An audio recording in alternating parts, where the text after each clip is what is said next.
Good morning. Welcome to Florence and Gordon's and Ted and Sarah's spiritual home. This is a very powerful time. This is a very sacred time where we're here today to lift up and give our love, to express our love, our reverence, our deep gratitude for Florence and Gordon's lives. To be able to fully behold and embrace and celebrate all of it. To fully behold and to embrace them for all the life they lived and for all that we had a privilege to be able to share with them as family and as very good friends.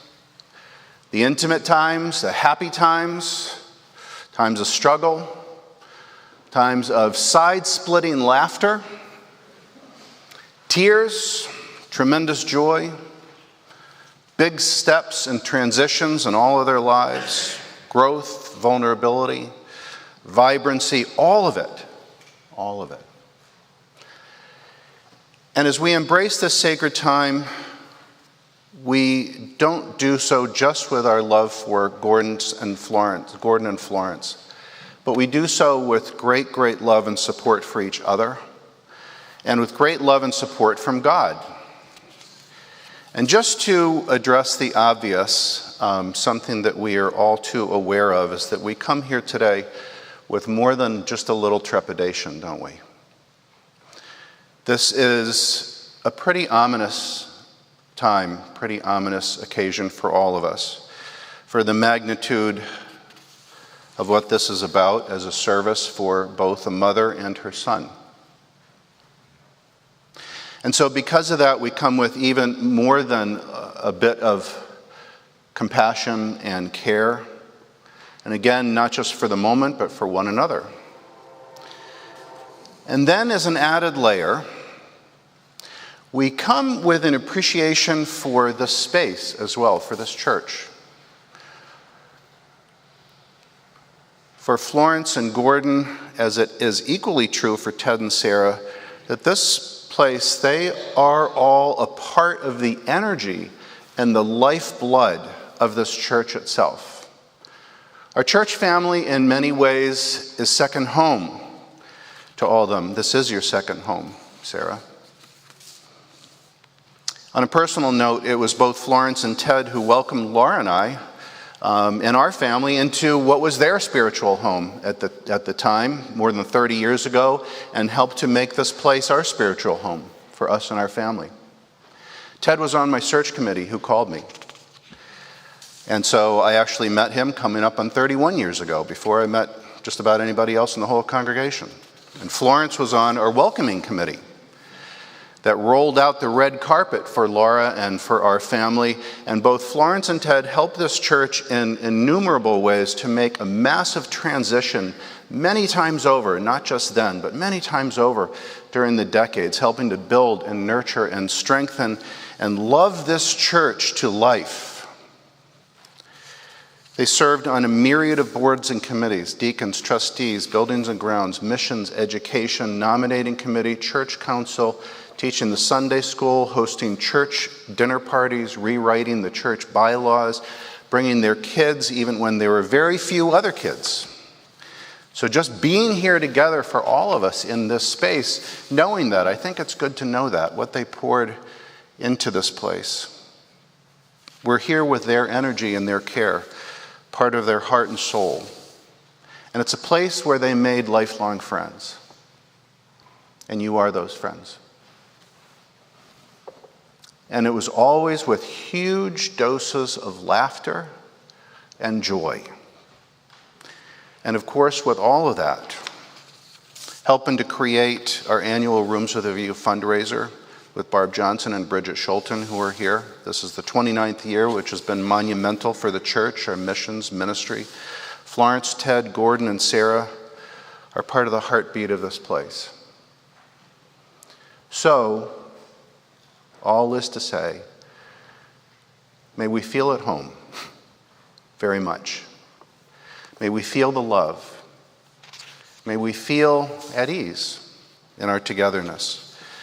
as we give our gratitude, share some tears, join in some laughter, and lift it all up to God. In this service, all of which was meticulously and lovingly thought through and chosen by Sarah. As a tribute in one way or another, each hymn, the GFA choir, the scripture passages, the bagpipes, the Gordon kilt. Many thanks to Jesse, our bagpiper, who's actually wearing, I shared this with the family, actually wearing Gordon's Gordon plaid kilt, where Florence would say they didn't have a drop of Scottish blood, but she just loved the Gordon plaid. And that's actually how Gordon got his name. So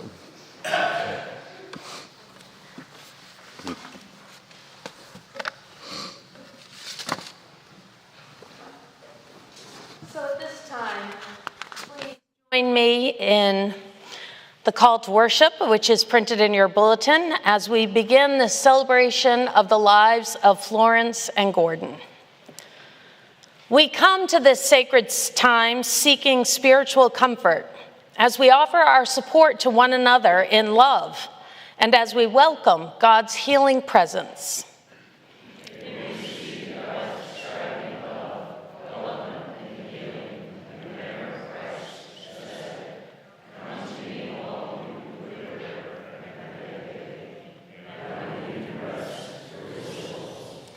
We gather in the spirit of the prophet Isaiah, who said, "Comfort my people."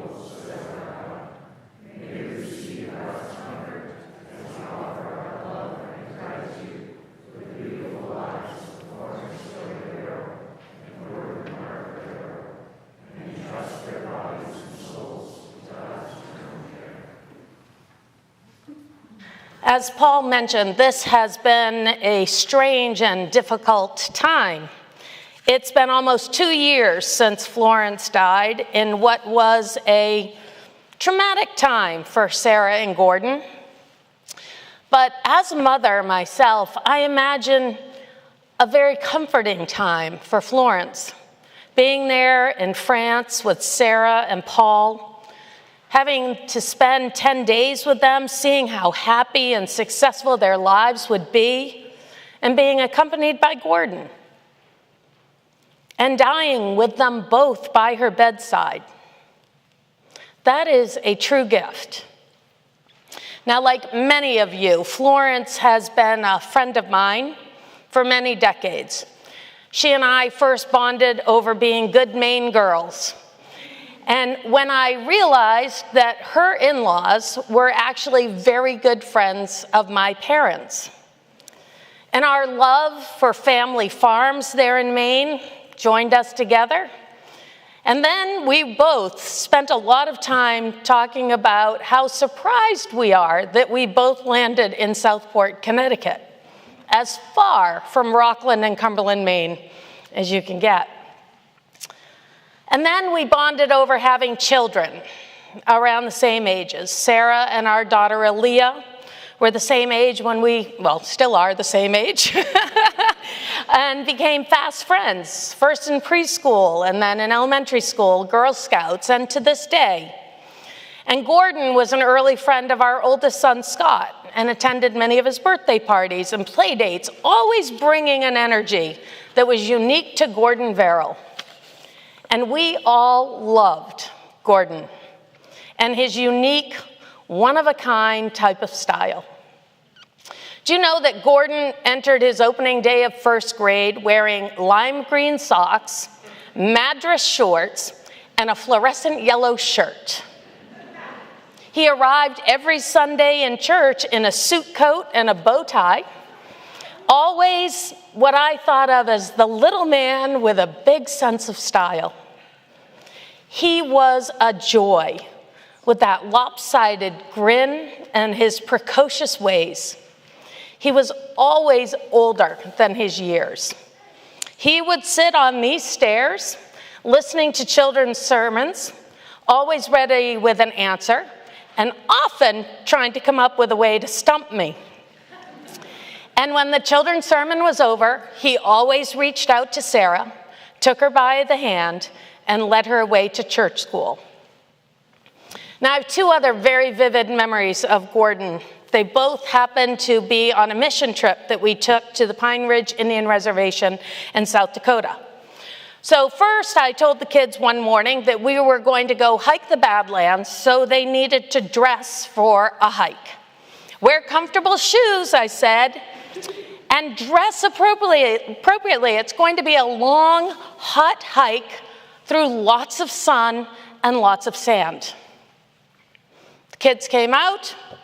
Gordon came out wearing brown Italian leather loafers, Bermuda shorts, a collared shirt, a leather belt, and a white sweater tied around his shoulders just in case. Around his waist, a fanny pack. He looked great if he was going for a New York fashion shoot. I said to him, "Are you sure?" And he was like, "I'm sure." So fast forward 2 hours into our hike. Eliza Chang came up to me and said, "I have to go to the bathroom." You're going to hear from her in a little bit. No toilets in sight. I told her to just go find a remote spot off the path. Gordon overheard and said, "Wait a minute." And from his fanny pack, he produced a small roll of toilet paper that he had created, a plastic baggie, and a hand wipe. A bit later, one of our youth came up saying he thought his lips were getting sunburned. Into the fanny pack, Gordon went, pulled out some SPF lip balm. A bit later, when we were taking a water break, Gordon looked around at his peers and realized that none of them had reapplied their sunscreen. One more time into the fanny pack, out comes the sunscreen as he encouraged all of them to take care of themselves. Now, I was Sarah's Girl Scout leader for 6 years, and none of us were ever as prepared as Gordon, while being on top of a fashion game. And the other favorite memory I have of Gordon is later in that same week. We had climbed to the top of a hill to watch a sunset. The vastness of the South Dakota plains makes sunsets magical and majestic. And Gordon looked at me and said, "This is so beautiful. It just makes me want to sing and dance." "Go ahead," I said. And off he went, literally twirling down the hill, singing "The Hills Are Alive" with the sound of music. And within seconds, I have to admit, 15 peers and one associate minister followed right along behind him, joining in his fun. Gordon loved to have fun.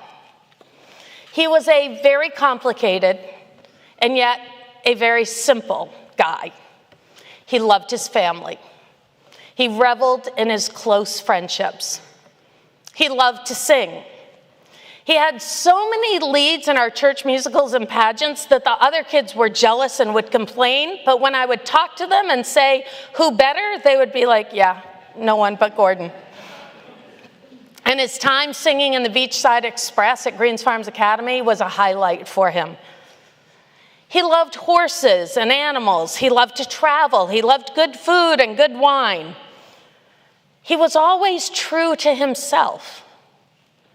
He loved a good social event. He was a very loyal friend. And boy, was he smart and talented. In Florence's things, Sarah found a packet of photos from that very first Rooms of the View.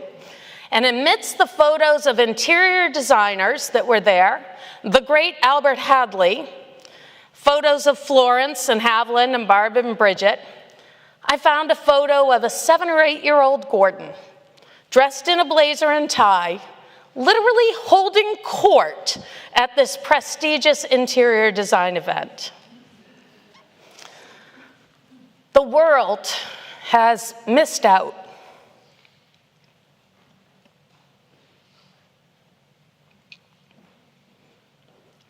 I'm known for crying. It's not a surprise. The world has missed out on the benefit of having Gordon's passion for art and design make it a more beautiful place.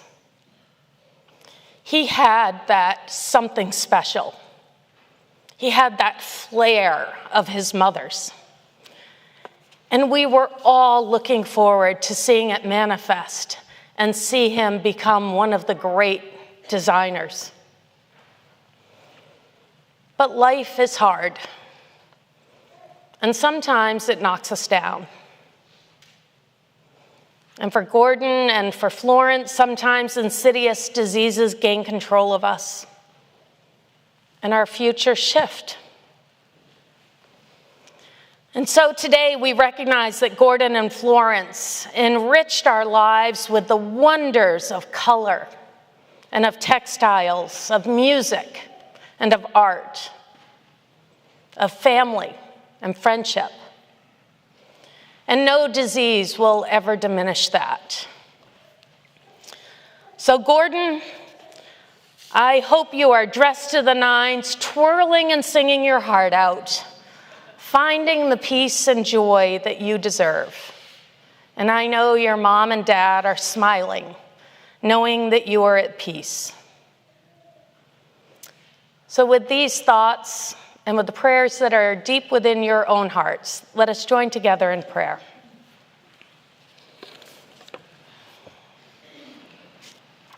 Our loving God, we ask you to be with us in this time, a time held sacred for Florence and Gordon, as we gather together to celebrate their lives.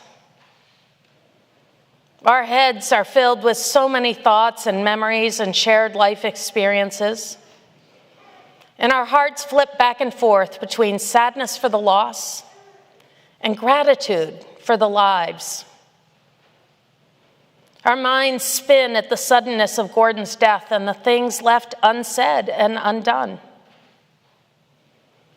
But then we find ourselves laughing at a memory or remembering one of his dry humor quips.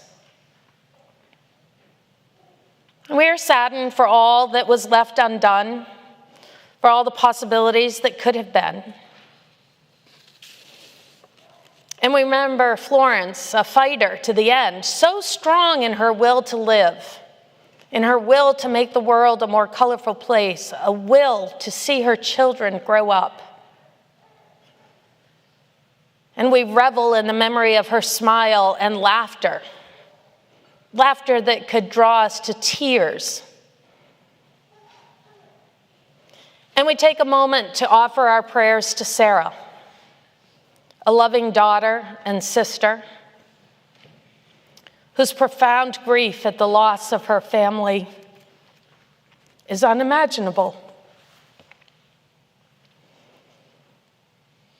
but whose personal strength mirrors her father's, and her ability to persevere through all trials and tribulations mirrors her mother's. And so we ask you to be with her, God, as she begins to navigate this new life, surrounded by the love of her husband Paul and his family, by her Verrill and Newcomb families, and the love of all of us gathered here and around the world. All of us who are enamored by her joy of life and her awe in her personal strength and compassionate soul. And because all these thoughts and feelings of love and life and death and thanks and loss are swirling in our minds and tugging at our hearts, we become especially mindful to take this time to turn our focus to you, God, as the centering force in our lives and the pillar on which we depend. And as you gave Florence and Gordon life, God, we take this time to reflect on how that gift of life on earth has touched us and enriched us and uplifted, and yes, sometimes challenged our own. And so we pause in prayer now and thank you, God, for this mother and son, sister and brother, aunt and cousin, and friends to so many. We know, God, that when our time on earth is done, what remains for us is the love that we have shared with those left behind. And Florence and Gordon love so many here who they left behind. And so we give you thanks, God, for each one of the people gathered here and around the world, for the love and care they shared with Ted and Sarah, and Maisie and Ted, Fred and Jane, Claire and Tim, Parker and Ann, David and Anna, Dana, Tom, Jeff, Davy, their spouses, and all the next generations of their families. And during this delicate and sacred time, when we become even more sensitive to your gift of life, we become highly aware that it is you, God, who made us, you who brought us into the world and gave us our very first breath. And it is to you to whom we return when you cradle us in your loving arms and we breathe our last. So in the stillness of this time and in our appreciation for their lives, let us hear what you would have us hear, and let us love as you would have us love, and let us offer our gratitude as you would have us do. In the loving spirit of Jesus Christ, who taught us to pray together, saying, Our Father, who art in heaven, hallowed be thy name. Thy kingdom come, thy will be done, on earth as it is in heaven. And give us this day our daily bread, and forgive us our trespasses, as we forgive those who trespass against us. And lead us not into temptation, but deliver us from evil. For thine is the kingdom, and the power, and the glory forever. Amen.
The most important things to Florence was family, home, and friends. And part of a reflection of that is the fact that Florence and Ted were married 49 years. And now Sarah carries on the family legacy with her husband Paul and expanded family with the Ruffalos. Thank you so much for being here. From France. Florence's home was a place of expansive welcome to both hosts of people and hosts of animals. So many animals: cats, dogs, horses, many horses, bunnies, salamanders, hamsters, fish, a frog pond, and not to mention, as we were talking about this, all the animals that Ted had hanging all over the place on the walls.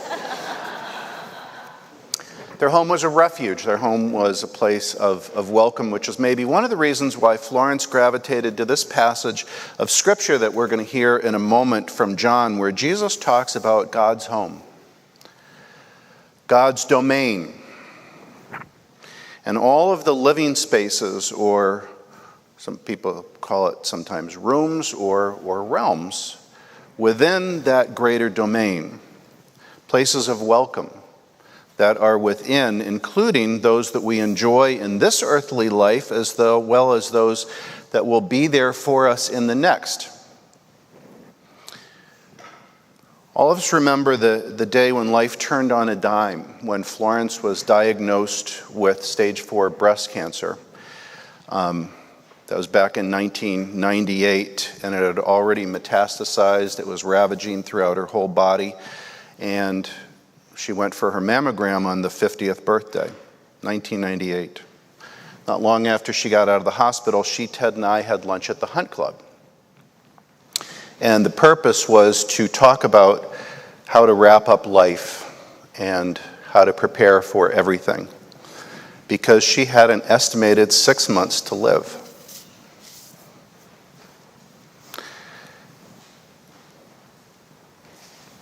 "24 years later,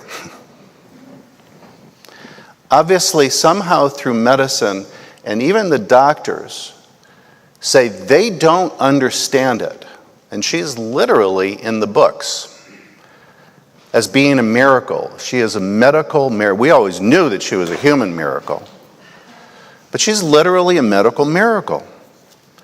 She somehow lived another 24 years.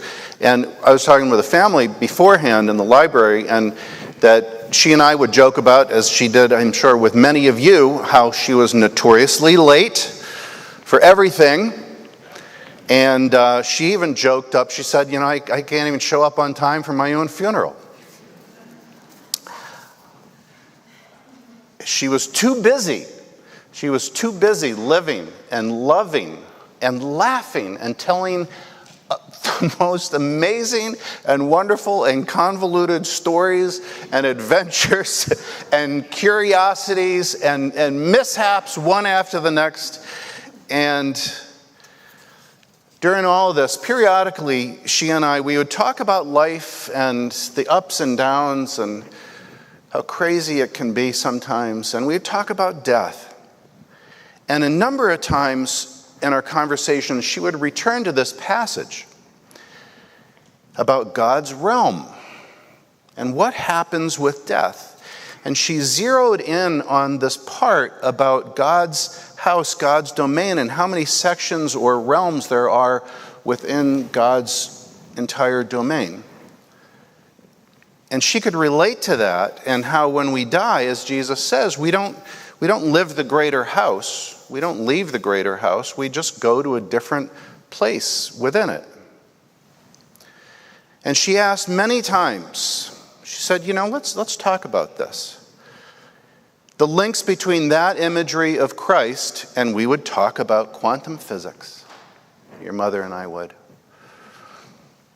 And how now we understand that we don't just live in a 4-dimensional reality like we had thought for so long, but that according to physicists, that there are 11 dimensions of reality. The whole domain includes 11 dimensions. We live now in 4 of them, which makes us realize that there are actually 7 more than what we experience now, which then raises the question of where do we go when we no longer are in our 4-dimensional bodies, in this 4-dimensional life. So that's what we talked about, and we talked about it a lot.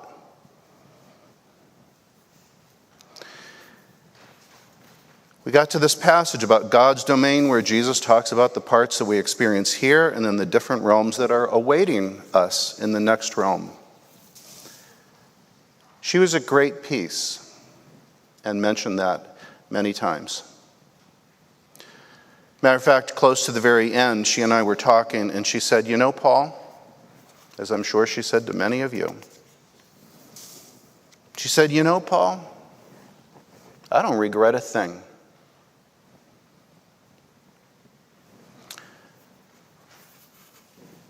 The words of Jesus from John. "Let not your hearts be troubled. Believe in God, believe also in me. In my Father's house are many dwelling places. If it were not so, would I have told you that I go and prepare a place for you? And when I go and prepare a place for you, I'll come again and take you to myself, that where I am, you may be also. I will not leave you desolate, but I will come to you. Peace I leave with you. My peace I give to you. Not as the world gives do I give unto you. Let not your hearts be troubled, neither let them be afraid." Amen.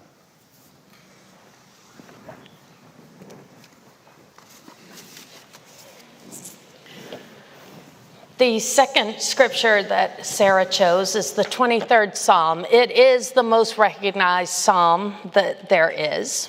Why? Because it resonates deep within our souls. We learn it as young children, as Sarah and Gordon did. Sarah remembers church school with Sherry Greer, pasting the 23rd Psalm onto a wooden plaque that she still has to this day. This psalm is a reminder in both life and in death. When we are in God's presence, there is no more confusion. There is no more sickness. There is no more pain. There is just peace. The kind of peace that Florence and Gordon now have. So in this spirit of peace, I invite you to join with me in reading these timeless words. The Lord is my shepherd, I shall not want. He makes me lie down in green pastures. He leads me beside the still waters. He restores my soul. He leads me in the paths of righteousness for his name's sake. Yea, though I walk through the valley of the shadow of death, I fear no evil, for thou art with me. Thy rod and thy staff, they comfort me. Thou preparest a table before me in the presence of my enemies. Thou anointest my head with oil. My cup runneth over. Surely goodness and mercy shall follow me all the days of my life, and I shall dwell in the house of the Lord forever. We would like to welcome Alex Perry and Nick Wagenseller and Will McAlpin, members of Gordon's Beachside Express a cappella group, to sing a song in his honor.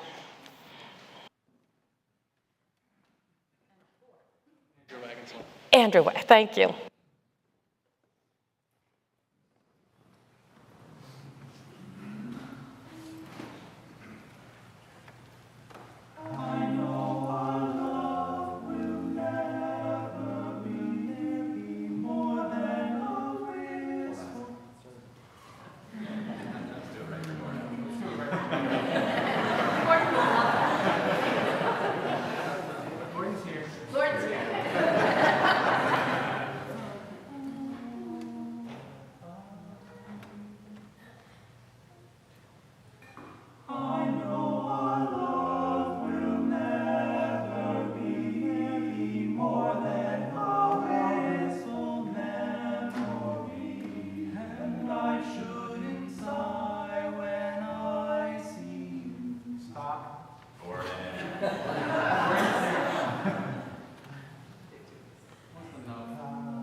We have a pianist. Yeah, do you want to come back? Yeah.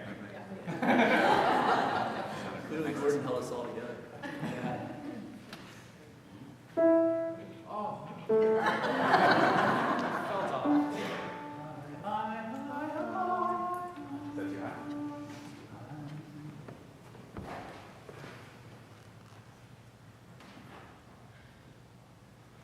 I know our love will never be any more than a wistful memory, and I shouldn't sigh when I see you, though time after time I do. And when in a endless dream I chance to touch your cheek,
Good morning. Good morning. My name is Eliza Chang, and I had the privilege of being friends with Gordon for 35 years. In a true act of serendipity, we were both baptized at the same church in Greenwich Village in the fall of 1988. From there on out, our lives were intertwined so closely that we hit every major childhood milestone together, including moving to Southport in the same year, becoming older siblings to sisters within mere months of one another, attending 3 different schools together, and getting rejected from one in the same year too, GFA, 6th grade, and getting confirmed at this very church, and of course, attending senior prom together.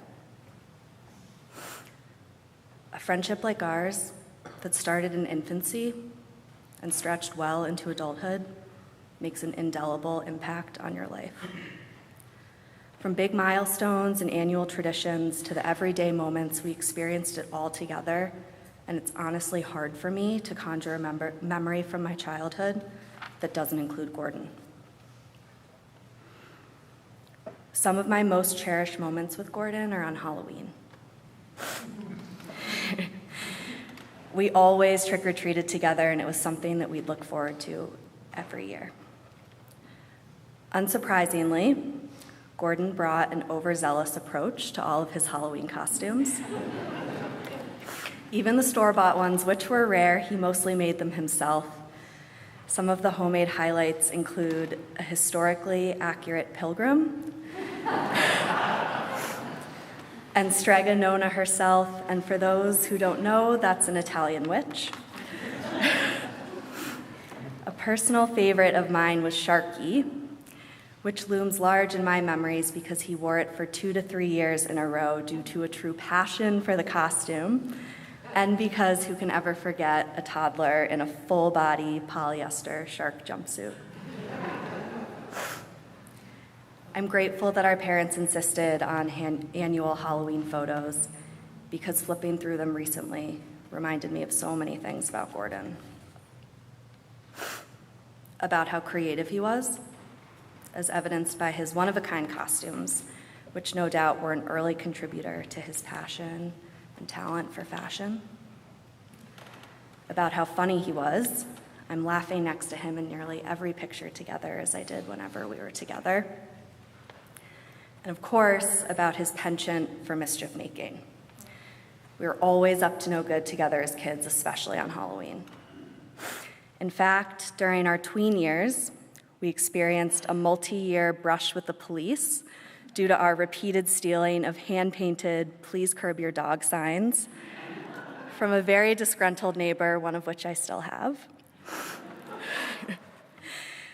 But mostly, the photos remind me of how lucky I was to experience life with this once-in-a-lifetime friend. How lucky we all were, even though it was cut way too short. Our days of trick-or-treating together came to an end when I went away for high school. This also marked the turning point where our lives stopped being so intertwined. But even though we stopped living our lives in lockstep, we were always there for one another. It felt good to know that I had Gordon in my corner. He was endlessly supportive of every life decision I made, sometimes a little too supportive. There's so many examples that I want to share, but I'll close with this one, which I find to be so utterly Gordon. When I was giving birth to my son, Patty, in New York City in May of 2020, the height of the COVID-19 pandemic, when even my husband was barely allowed in the hospital, Gordon somehow managed to make it past multiple levels of security at Mount Sinai Hospital with the bouquet in hand, determined to deliver it to me in person. Unfortunately, he was stopped short with the finish line in sight, and while he never made it to my room, he did manage to persuade a nurse to deliver the flowers on his behalf. He didn't stop there, though. He also attempted to make an in-person delivery at my apartment building, but ultimately proved to be no match for our doorman. Amongst the boxes of gifts he surrendered at the door was the following letter. Bear with me. Dearest Eliza, I hope by now you're feeling a little stalked by me. I've tried. Your new son opens a new chapter and selfishly represents coming out of a dark chapter in my own life and suddenly seeing a bright, shining new opportunity. We met each other as babies, and here we are. I dream of little Patty getting christened at Southport Congregational Church. As ever, our lives will have come full circle. He was right.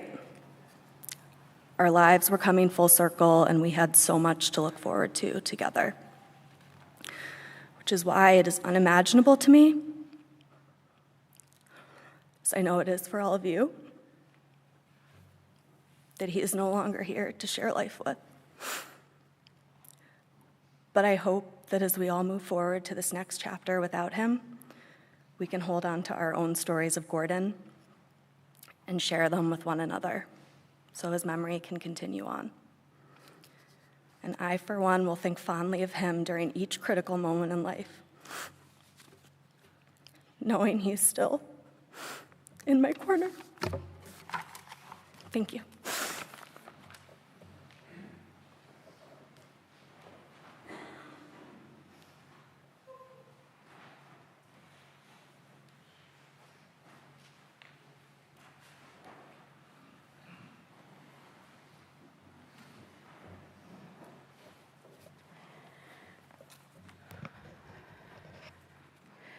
Hard one to follow.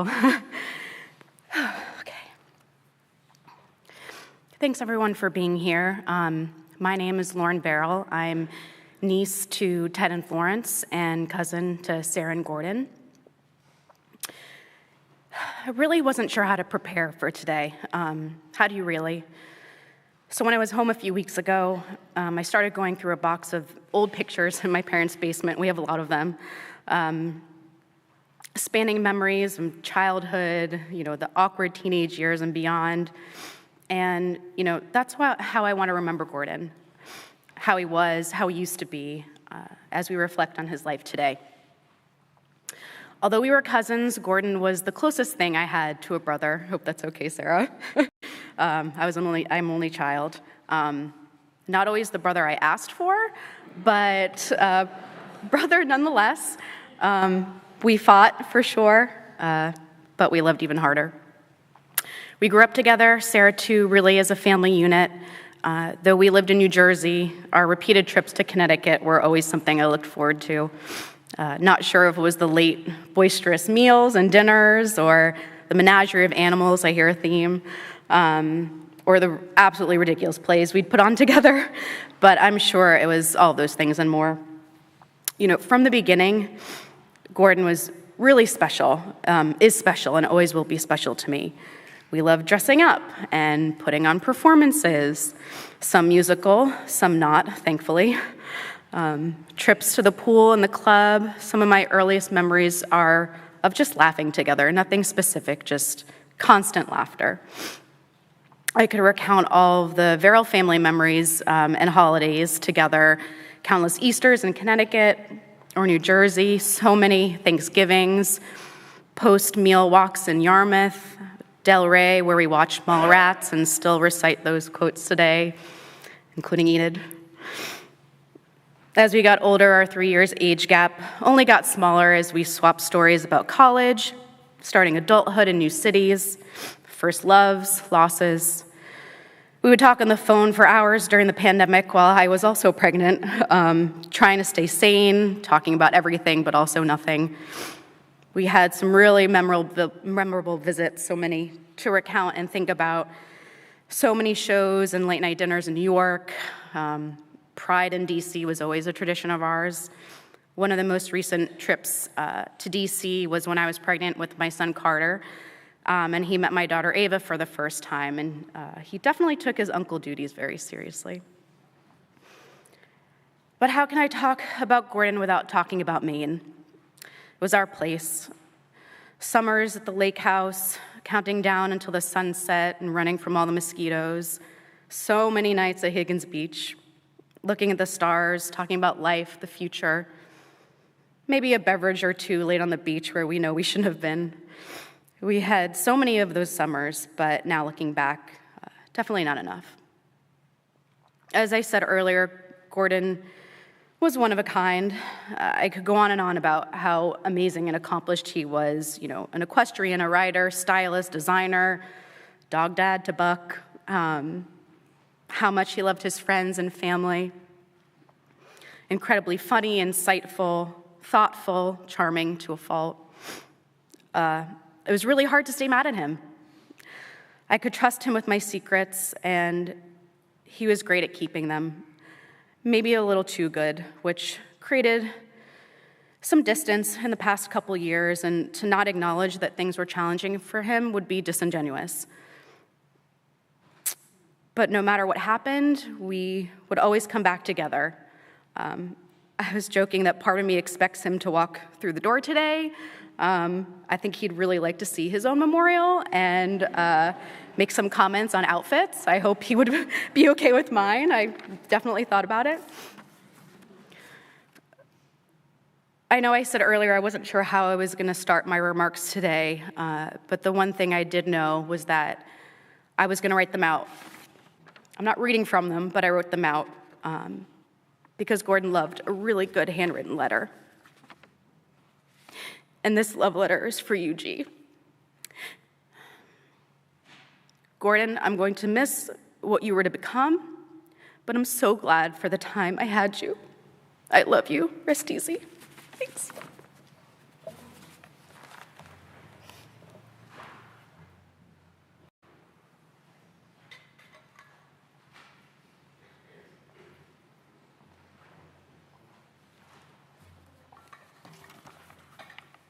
Hello, everyone.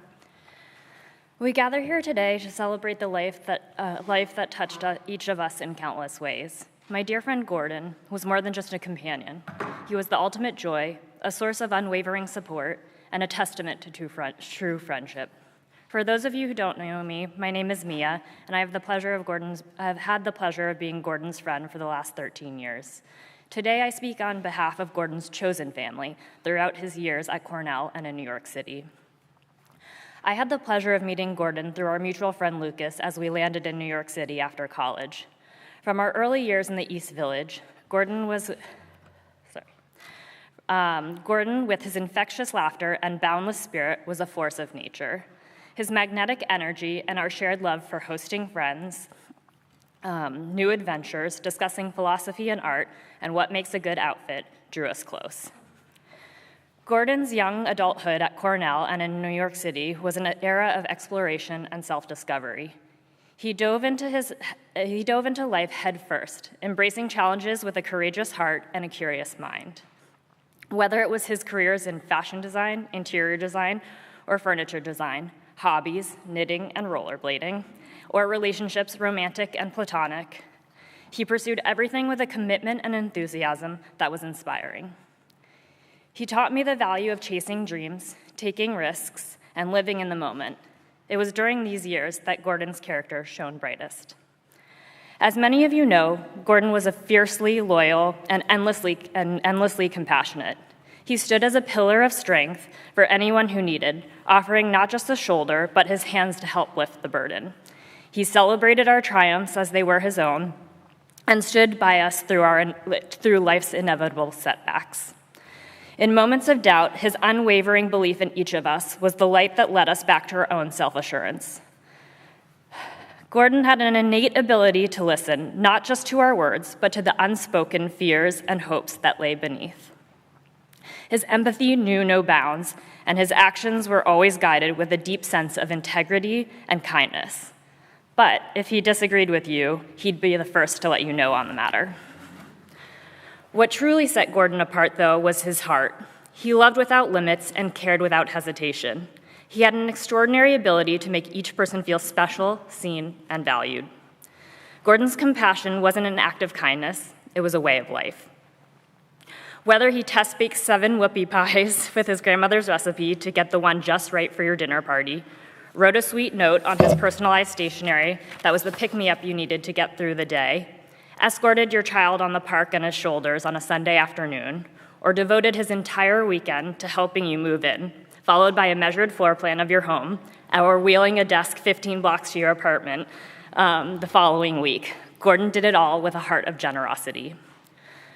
Gordon was a mosaic of wonderful contradictions. His spirit was gentle as a whisper, yet strong as a storm. He could be profoundly introspective one moment and the life of the party the next. His journal writing demonstrated the roller coaster of his final year, fighting for the good through the bad.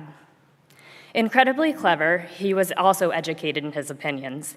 He had an ease in the way he intertwined his love of popular culture with philosophy and current events that felt profound yet provocative. He was also able to own different parts of himself at the same time. One time arriving at a Halloween party with a perfect homemade Martha Stewart dessert, it dressed in leather, chainmail, and 6-inch booties.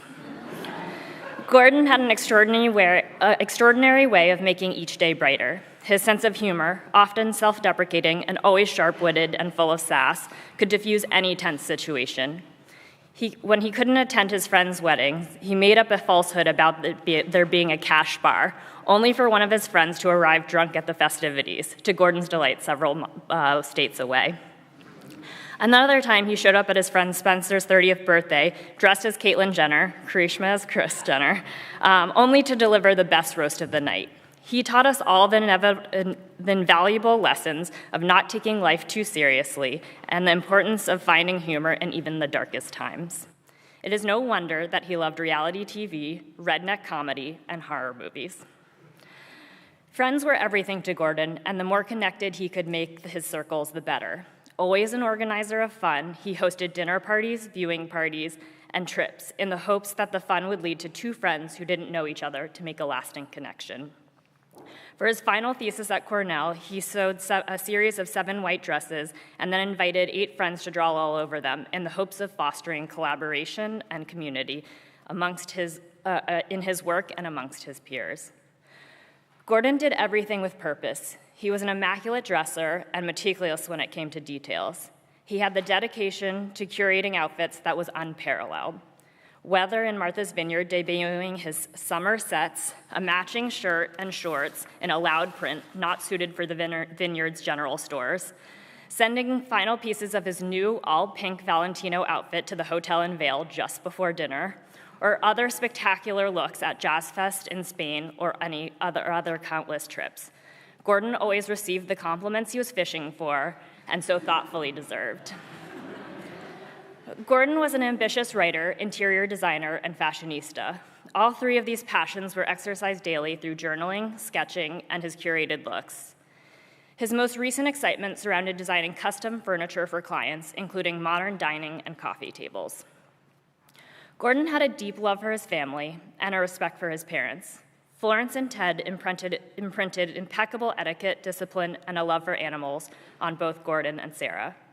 So much of Gordon's New York City apartment shared his family story, whether it be the dress form, a gift from his father, or the wooden ladder from the family house in Maine. He had an exceptional ability to blend his past, his family, his traditions into the present so that they were always with him. When I met Sarah, I could immediately sense her love and admiration for her older brother. As a role model, Gordon held himself to the highest standard and paved a way for Sarah, or a path for Sarah, always including him in his adventures. As stated earlier, if Gordon really loved you, you would be bound to receive some fun with your formal. Sarah was no exception. At Sarah and Paul's wedding several years ago, there was a French ritual called le piquito, in which the bride and groom crowd surfed the wedding attendees at the reception. In anticipation of this activity, Gordon, donning a kilt, as we saw earlier, was hoisted into the air, and to his excitement and to the guests' surprise, without underwear. He was also an accomplished athlete. He loved skiing and brought us on many trips to Vermont and out west, always the daredevil, yet skiing with the grace of a snow angel. Last year, I had the pleasure of going on a 2-week riding trip with him in Spain, where Gordon had spent years abroad.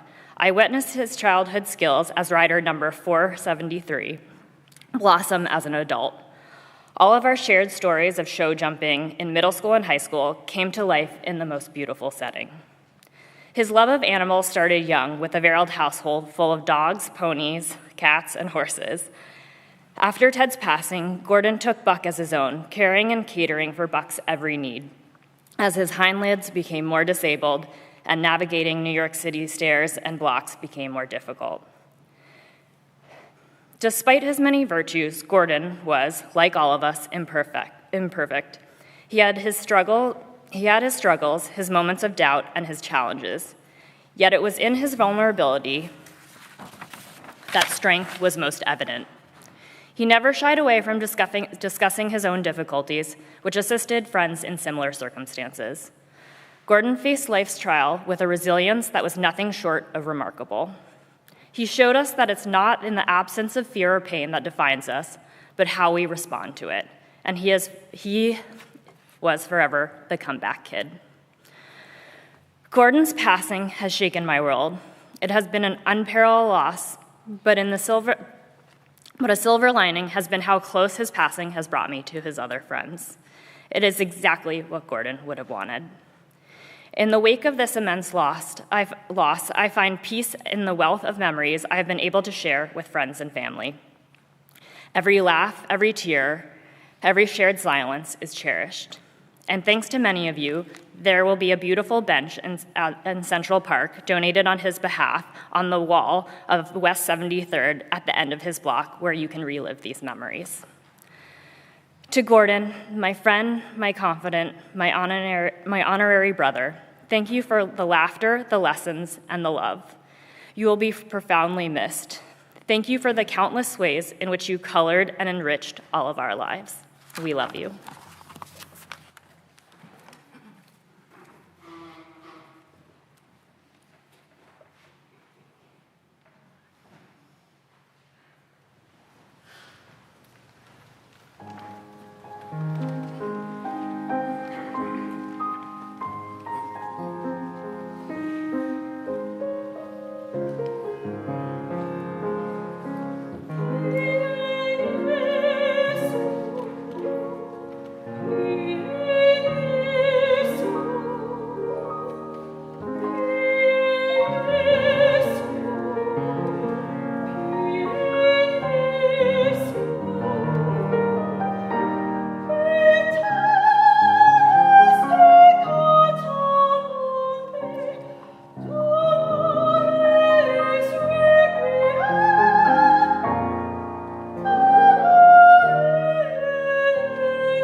Hello and welcome. Since we all have had our own time alone for grieving in different ways over this period of time, I want to thank you for coming here to do this together. I'm Havin Whitcom and an old friend of Florence's in the Verrill family, but not the oldest, as she had many devoted friends. I only knew her for 30 years. We raised our children together, vacationed, volunteered, and even worked together. Our families, as well as several others here, were intertwined in this special Southport community, and she was a key part of it. I met Florence on my first visit to this church when our children were in the same Sunday school class. When she heard I was a designer, she immediately roped me into volunteering for a new fundraiser being planned, which came to be called Rooms with a View. Boy, was that hard work. We had to launch something that nobody had ever done as a fundraiser, and most people just didn't understand it. But Florence had the vision, and she was determined to launch it. She would get on the phone with famous New York designers, make appointments, and convince them to come out to this little village in the suburbs and give their time and money to something that they knew nothing about. I went along, watched in amazement, and wished that I had half that chutzpah. By the way, that event still goes strong to this day. During our collaborative efforts, I learned of Florence's remarkable career in fashion, consulting, and her keen eye for color and her innate understanding of style had left an indelible mark on several companies. Florence took the time to do things the way that she thought was right. Sometimes this made her late, but she was always giving extra time to the people that she cared about. Florence had many opinions and a strong intuition. It was something I loved and I came to respect about her.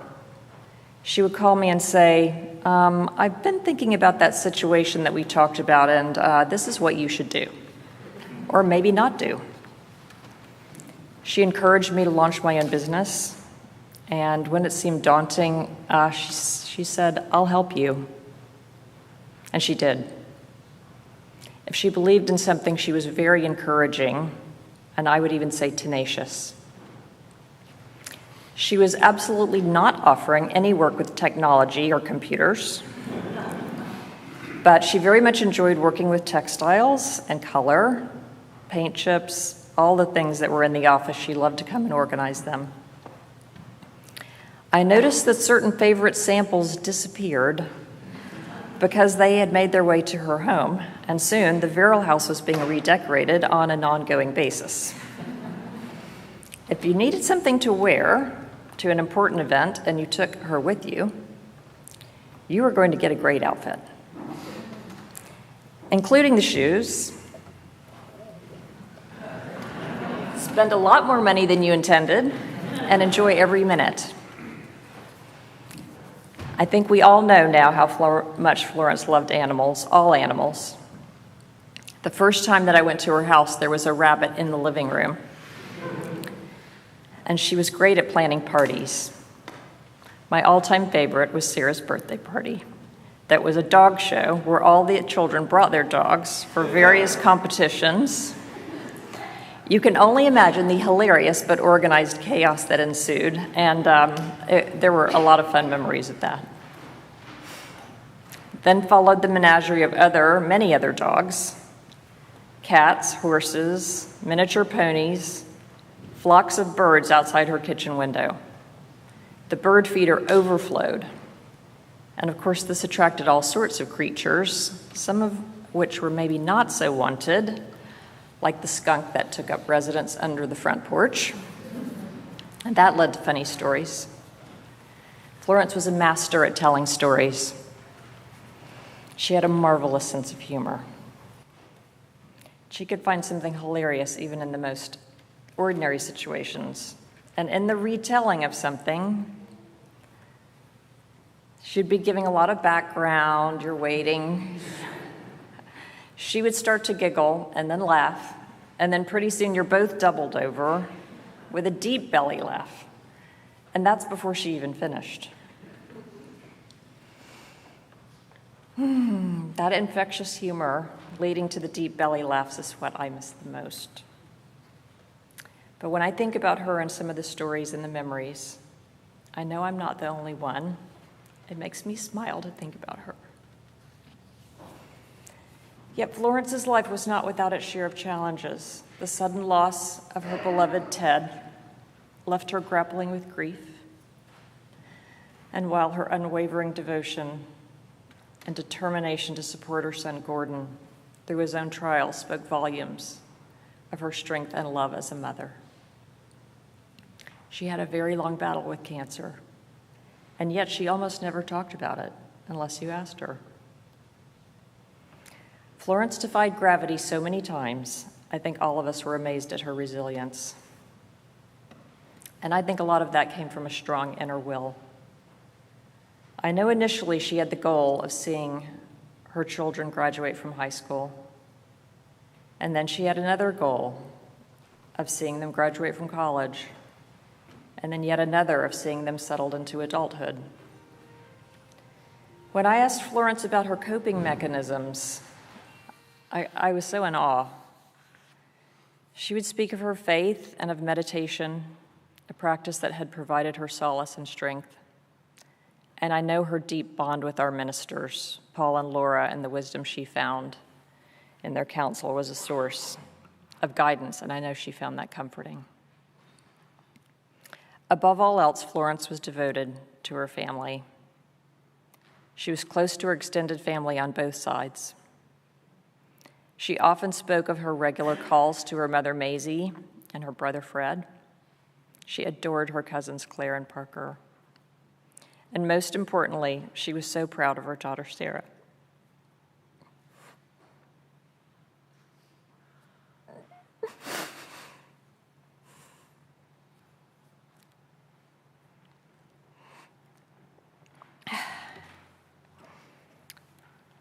Sarah's passion for winemaking had led her to France and finding her soulmate in Paul Repolo.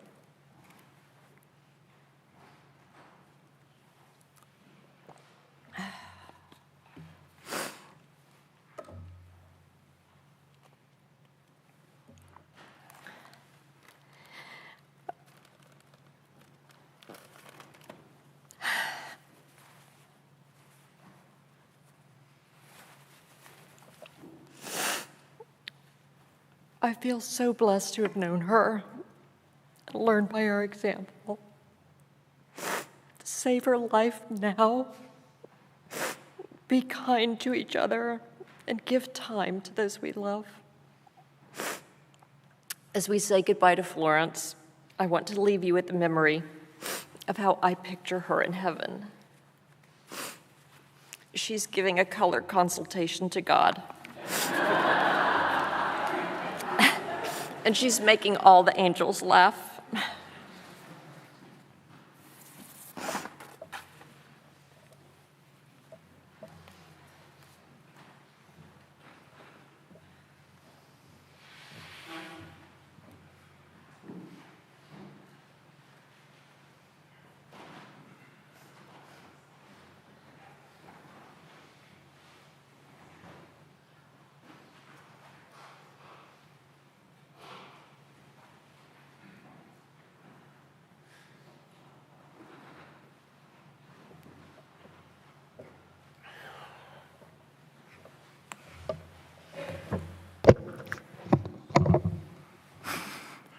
I am Florence's little brother, Fred.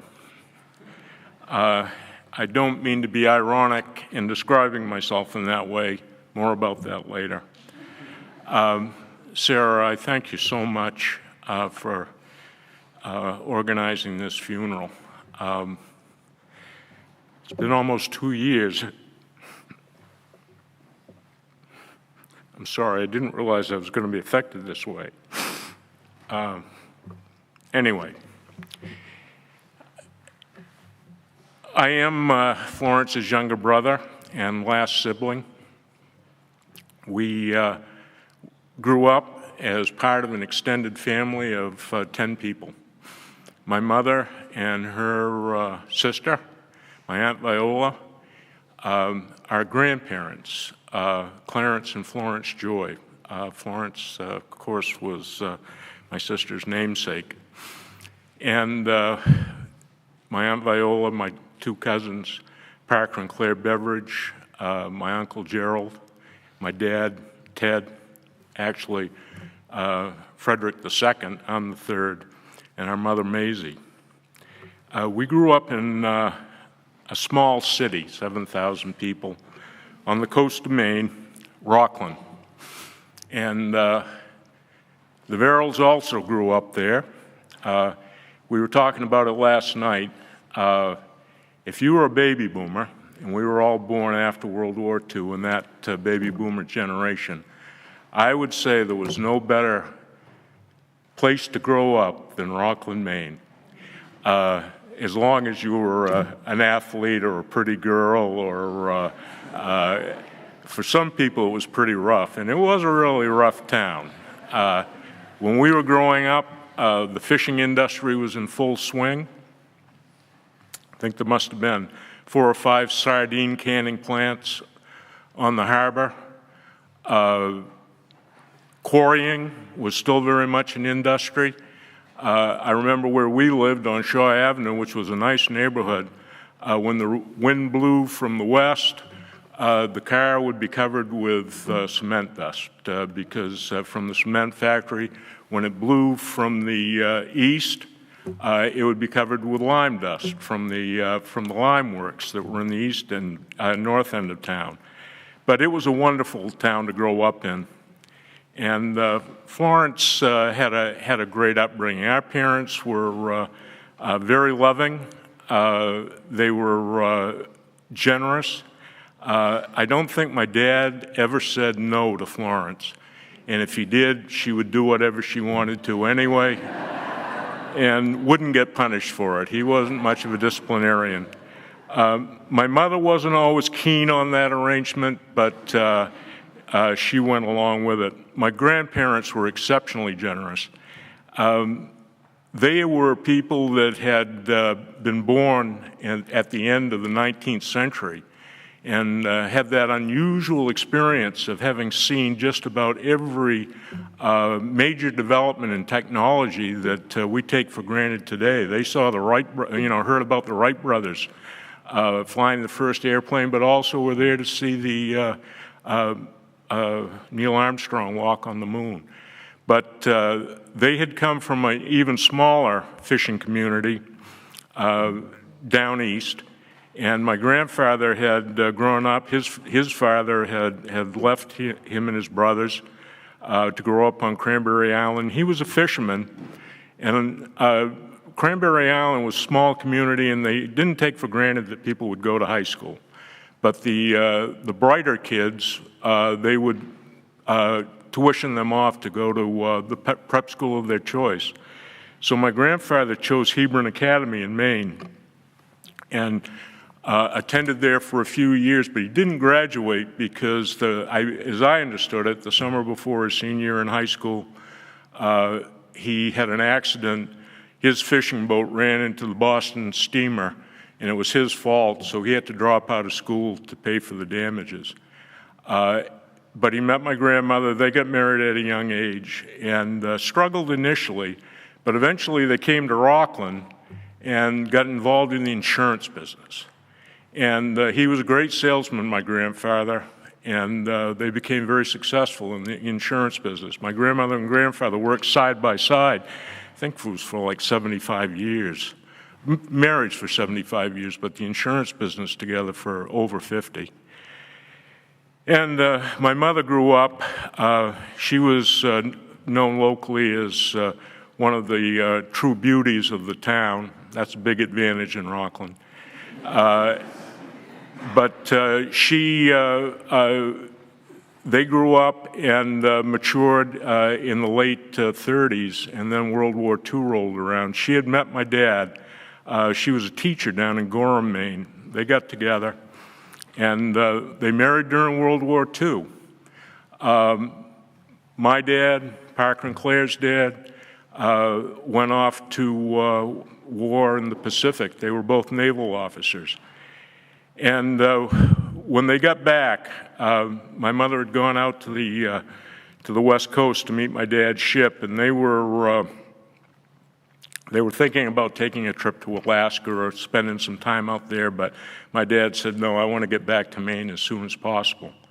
So they came back to Maine. They were living with my grandparents at their house on Lime Rock Street, which my cousin Parker currently owns. And by the way, what time is Sunday service tomorrow morning?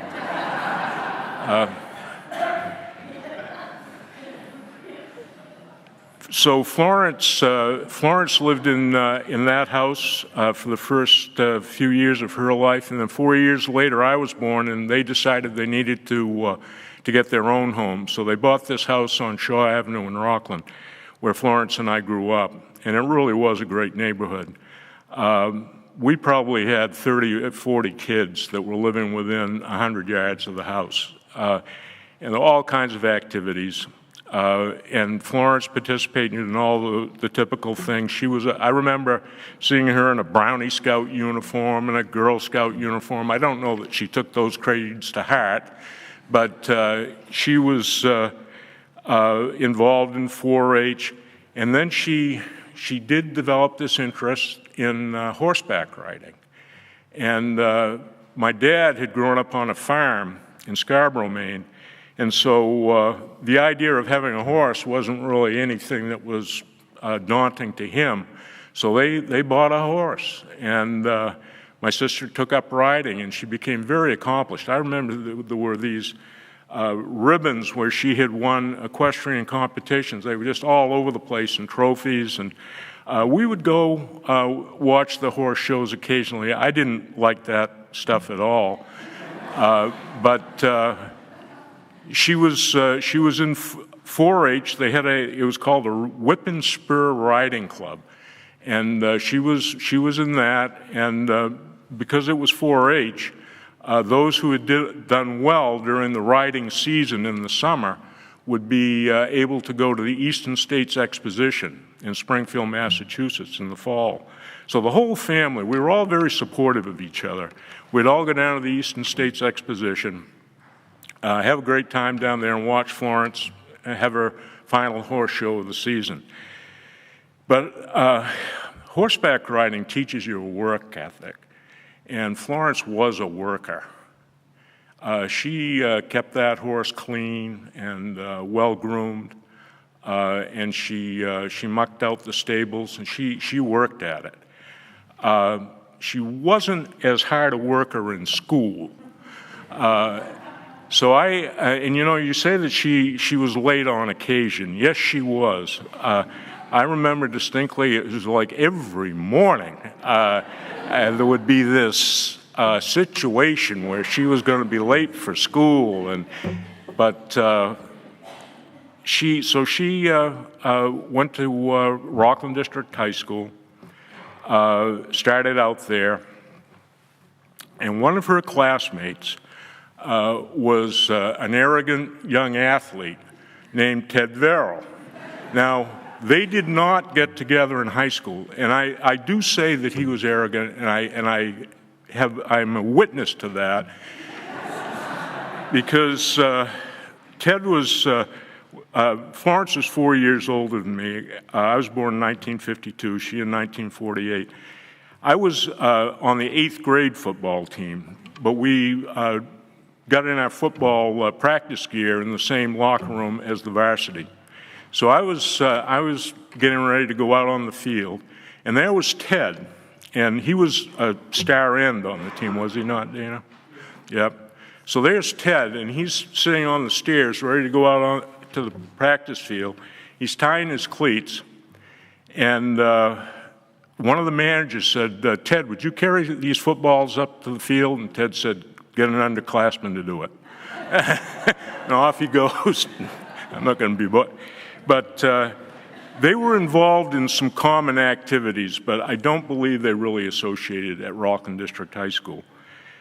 Well, in Florence's junior year, I was never a part of these discussions, but somehow she had gotten the idea that she wanted to go away to prep school. And I don't know what the reason was exactly. It might have had something to do with algebra or something of that sort, but one way or the other, like my dad, you know, if Florence wanted to do this, we'll see how it can get done. And so she enrolled at Abbott Academy. Took her out of the small town environment, and she just loved Abbott Academy. Karen Urey is here, who was one of her classmates there and can tell you stories that I hadn't heard. But she just prospered in that environment and began to adopt a different lifestyle that was different than what we were used to in Rockland. But I do remember one time she came home, it might have been at Christmas time, with all these boxes. And she had bought, I don't know how much she had spent on all these clothes. And there was a question my mother said, are you actually going to buy these clothes, Ted? My dad and I think Florence might have ended up keeping the clothes. But she really loved Abbott. But again, academically, I think she just hadn't found her pace yet. So when she graduated from Abbott, she went to junior college. I don't know that she was really focused on what she wanted to do. But she came home, and we were, she was spending the summer with us at home. And then she and I went to the Union Fair with a couple of other teenagers. And on the way to the fair, we had a horrible automobile accident, a head-on collision with another car. And the driver of the other car was killed. And Florence was so severely injured that it really didn't look like she was going to live. I was in the car as well, but Florence was in the front seat, I was in the rear seat. And I remember when she went to the hospital, we were all in this emergency room. It was just a horrible scene. And people were coming in from the community. They ran out of blood at the hospital. And volunteers were coming in the middle of the night to donate blood because she had lost so much blood. Her part of her liver had to be removed. So she was really banged up, which might explain why she didn't die from that first bout of cancer. I think God might have thought she was already dead. And not until they realized that the records were incomplete did they try again. But she was her recovery was long, and she had gone to summer camp out in Arizona, and my parents thought that she ought to go back to Arizona to kind of regain her strength, which she did, and she did regain her strength. Came home, and that summer, I don't even know how they met, but all of a sudden she was involved, and she was a very pretty girl and had a lot of boyfriends, but all of a sudden she had this whirlwind romance with this Ted Verrill, and it was like, and they were just kids. I mean, they were just teenagers. But Ted was in college in Bowdoin at the time. I think he must have been a sophomore. And Florence, but they got engaged. And the next summer, they were married. And a wonderful wedding ceremony again. Dad spared no expense. Didn't have the money to put the wedding on that he did, but that was not a problem for him. And they went to Bowdoin. Ted finished up his senior year. They graduated. Florence took a couple of classes there, but basically they were just living in an apartment there in Brunswick. And they came home. Came home in time to be chaperones for my graduation parties. Summer 1971, down at the farm. They were chaperones. I think there might have been 150 kids there that they were trying to make behave, and unsuccessfully. But anyway, after that summer, they, with no particular plans, they headed off for Arizona. And Ted was a college graduate, but he had no job lined up, much less Florence. But they went out to Arizona. Ted took on a job as a fireman, a professional firefighter, and which worked out well for them. Florence worked a lot of jobs in malls and so forth, and they really did well in Arizona. I used to go out and visit them during my spring break when I was in college, and we thought that they would settle in Arizona. They bought a house out there, really nice little house on the outskirts of Tucson, and Ted got his MBA. Florence actually did graduate from the University of Arizona, got her degree. She was a Wildcat. We thought they would settle there, but they ended up going other places. Ted went to law school after business school and ended up getting a job on Wall Street. They located to New York City, lived in my cousin Claire's apartment for a while. We went to visit them, my wife and I, Jane, and we had our daughter Abby had just been born. What I remember from that trip most is that Ted took us to the Bronx Zoo by subway. We were in this really dingy tunnel changing trains, and Ted said, "You know what's above us?" I said, "No, what?" He said, "Fort Apache, the Bronx." I said, "What?" And when we finally came above surface to go to the zoo, it was like a war zone there. But we went to the Bronx Zoo. Ted took us there on the subway, and we went back by the subway. Fun trip. They did well. That's when Florence was working for Donager, and they did well. They were classic New York City yuppies, and I think they would have stayed in New York City for good, but Gordon was born.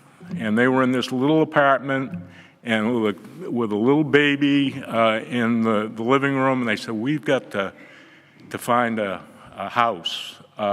So they started shopping around in the suburbs, and that is when they went home. Not back to Rockland, but here to Southport. This is the community that Florence, I know, and I suspect Ted, that Florence had been looking for her whole life. She loved it here. She loved this church. She loved her pastors. She loved her friends, and she loved her neighbors here. When she was diagnosed with her final illness, I thought it would be best if she came back to Rockland. We knew she was going to have to sell the house on Sasko River Lane. I thought it'd be best if she came back to Rockland so that I could help look after her, and we have our children lived in the area. But she said, and she was kind, but she said, "No, I don't want to leave Southport. This is my home." So I want to thank all of you for all you did to help care for my sister. She loved it here. She loved you, and she loved this church. So thanks for your attention. Oh, one last thing, if I may. I promise to keep this short. I do think that there is a passage in the Bible that a person like a woman like my sister can be judged by, and which she holds up very well. This is from the chapter 31 of the book of Proverbs. "A wife of noble character who can find? She is worth far more than rubies. Her husband has full confidence in her and lacks nothing of value. She brings him good, not harm, all the days of her life. She selects wool and flax and works with eager hands. She is like the merchant ships, bringing her food from afar. She gets up while it is still dark. She provides food for her family and portions for her servant girls. She considers a field and buys it. Out of her earnings she plants a vineyard. She sets about her work vigorously. Her arms are strong for her tasks. She sees that her trading is profitable, and her lamp does not go out at night. In her hand she holds the distaff and grasps the spindle with her fingers. She opens her arms to the poor and extends her hands to the needy. When it snows, she has no fear for her household, for all of them are clothed in scarlet. She makes coverings for her bed. She is clothed in fine linen and purple. Her husband is respected at the city gate, where he takes his seat among the elders of the land. She makes linen garments and sells them, and supplies the merchants with sashes. She is clothed with strength and dignity. She can laugh at the days to come. She speaks with wisdom, and faithful instruction is on her tongue. She watches over the affairs of her household and does not eat the bread of idleness. Her children arise and call her blessed, her husband also, and he praises her. Many women do noble things, but you surpass them all. Charm is deceptive, and beauty is fleeting, but a woman who fears the Lord is to be praised. Give her the reward she has earned, and let her works bring her praise at the city gate. That was my sister.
Fred, as I was listening to you, I could hear Florence telling her stories.